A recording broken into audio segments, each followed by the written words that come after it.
The Hogue Freedom Fighter Kit is designed to allow the do-it-yourselfer to modify any AR-15 lower receiver to comply with various state and local regulations. Once modified, the magazine release can only be activated when the upper receiver is swung open, putting the firearm in a disassembled configuration. Opening the upper raises a spring-loaded blocking pin and allows the magazine release button to function normally. And because it's necessary to break the gun open before the release works, the magazine is classified as fixed rather than readily detachable. The installation does require modifying the receiver by drilling holes, and Hogue recommends that a skilled machinist or gunsmith do the work. However, if you're mechanically inclined and are used to working on your own guns, you may want to tackle this yourself. So let's take a look at how it's done. If your receiver is already assembled, the first step is to ensure the gun is completely unloaded.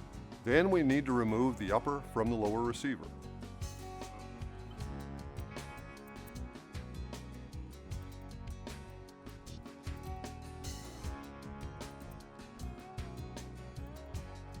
The next step is to remove your magazine catch or bullet button to get them out of the way.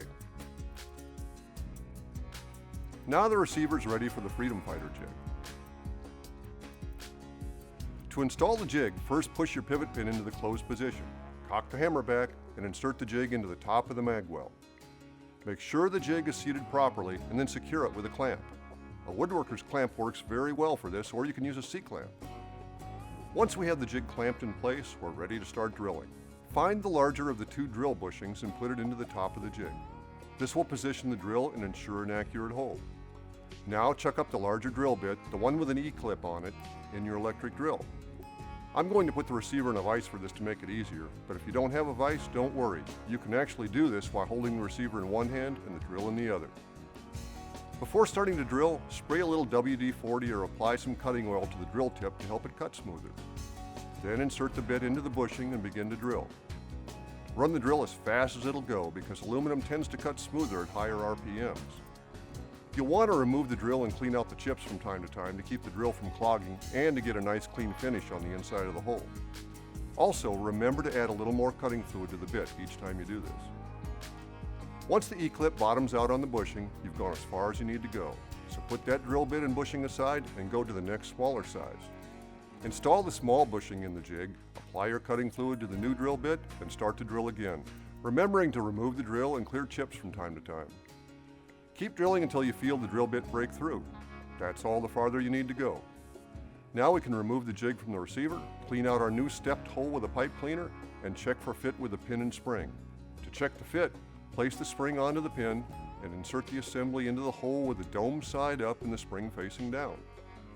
Once inserted, the spring and plunger should move freely up and down with no binding. If it doesn't feel right, you can reinstall the jig and repeat the drilling steps to clean out any burrs or ridges that are causing the problem. Once you're satisfied the hole is correct, it's time to reinstall the jig and tap the hole. For the tapping operation, clamp the jig back into place and mount the plastic tap guide into the top. Now apply some cutting fluid onto the tap and run it into the hole and begin to turn it.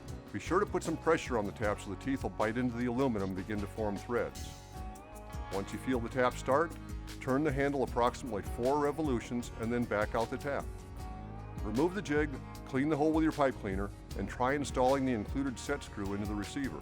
You want the screw to end up flush with the receiver, so if it sticks up above the surface, reinsert the tap and make the threads a bit deeper and try again. Once it fits flush, just clean out the chips once more and you're done. Now all that's left is to install the pin and spring as before and screw the set screw in to retain them until it sits flush again. Check to make sure the pin moves up and down freely with no binding. Once everything is in order, you can install the mag catch assembly in the receiver. When you test the Freedom Fighter, the mag catch should operate normally with the pin in the raised position and should not work when you push the pin down. Next, try closing the upper and lower receiver together. If the upper won't close completely, the mag catch may be threaded in too far. That means you probably need to back it out a turn or two. Once the upper closes completely, the mag catch button should not depress far enough to release the magazine, and when you open the upper, the catch should work normally. The Hogue Freedom Fighter Kit was designed for professional installation, but can also be installed by someone with good mechanical skills. And it's a great way to keep your AR looking completely original while staying in compliance with your state laws. Thanks for watching.